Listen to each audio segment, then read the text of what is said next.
नमस्कार।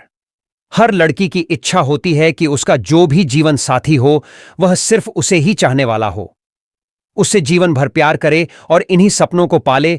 वह इस जन्म क्या 7 जन्मों तक न टूटने वाले विवाह रूपी बंधन में बंधती है। लेकिन जब उसका यह सपना ऐसे समय पर ही टूट जाता है जब वह हाथों में मेहंदी लगाए सज धज कर अपने घर पर अपने परिजनों के साथ गाजे बाजे के साथ अपने दूल्हे राजा का इंतजार करती है और घड़ी की सुई टिक टिक करती हुई 12 बजा रही होती है और दूर तक कहीं न बैंड बाजा की आवाजें और नहीं कहीं कोई फोन कॉल। ऐसे में उस दुल्हन और उसके घर वालों पर क्या बीतती है, इसका अंदाजा आसानी से लगाया जा सकता है। हम ये कोई काल्पनिक घटना आपको नहीं बता रहे हैं, वरन पूरी तरह से सच्ची घटना बताने जा रहे हैं। ये घटना यूपी के उस शहर और जिले की है जिसे देश का सांस्कृतिक राजधानी का भी गौरव मिला हुआ है।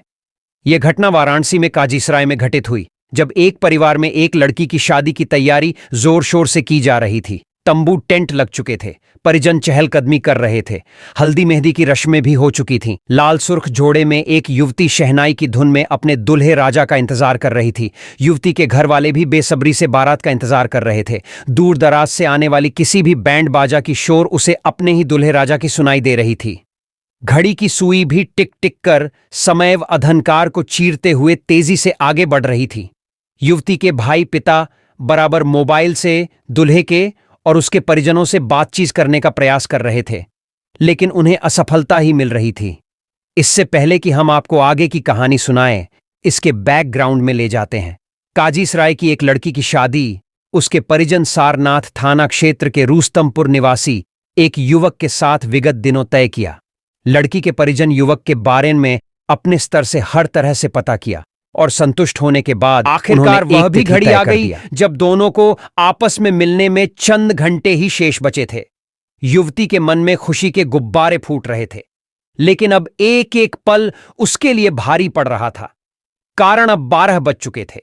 अचानक पांडाल में बज रहा डीजे बंद हो गया। उसके बाद बज रही शहनाई व साउंड बॉक्स भी बंद हो गए।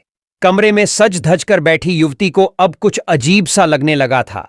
वह अपने बहनों और सहेलियों से बार बार पूछ रही थी कि बाहर क्या हो रहा है, क्यों शहनाई और डीजे आदि बंद हो गए। शायद उनके पास इसका कोई जवाब नहीं था। कमरे के बाहर भी अब कानाफूसी शुरू हो चुकी थी। मन में एक साथ हजारों प्रश्न उठ रहे थे और कोई समाधान भी किसी के माध्यम से नहीं हो रहा था। समय अब उसके लिए भारी पड़ रहा था, अब उसके भी बर्दाश्त के बाहर हो गया था। वह सजी सौरी ही कमरे से बाहर निकलकर अपने भाई व पिता से पूछने लगी कि आखिर क्या हुआ है।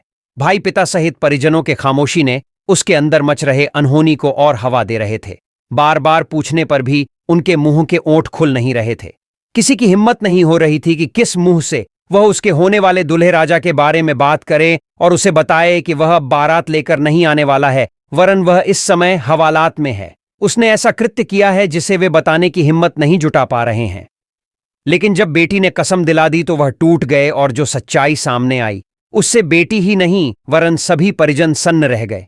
जैसे लगा कि उनके ऊपर मुसीबत का पहाड़ गिर पड़ा हो। लेकिन थोड़ी देर असहज की स्थिति में रहने के बाद बेटी जो कुछ घंटों पहले अपने भविष्य के सुनहरे पलों को याद कर खुश हो रही थी, वहीं इस तरह की खबर सुनने के बाद भी अपने को मजबूत करती हुई अपने पिता भाई सहित परिजनों को ही ढाढ़स और हिम्मत देने लगी और अंततः वह यह समझाने में सफल रही कि यह सब भगवान की मर्जी से हुआ है, अन्यथा उसका पूरा जीवन ही नर्क बन जाता।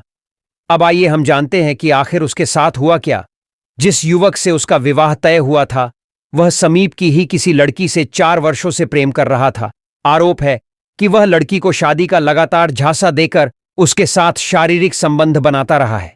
इस बीच जब अचानक लड़की को पता चलता है कि उसकी आज शादी है और वह बारात लेकर घर से निकल चुका है, तो उसने तत्काल फैसला लेते हुए पुलिस थाना पहुंचकर युवक के खिलाफ दुष्कर्म का आरोप लगाते हुए तहरीर दे दी। इस तरह के युवती के तहरीर पर पुलिस भी तत्काल एक्शन में आई और उसने शूट बूट में ही दूल्हे राजा को बारात से ही थाने में उठा लाई। जब इसकी सूचना युवक के नए बन रहे ससुराल में पहुंची तो कोहराम मच गया। पहले तो लड़की के घर वालों को विश्वास नहीं हुआ। वह आनन फानन में ही रात में ही सारनाथ थाने में पहुंचे। जब उन्हें जानकारी हुई कि जिसे वह अपना दामाद बनाने जा रहे थे वह इस समय दुष्कर्म के आरोप में हवालात में हैं, किसी तरह से अपने को ढाढ़स बंधाते हुए उन्होंने शादी न करने का निर्णय लड़के वालों को सुनाकर वहां से घर चले गए।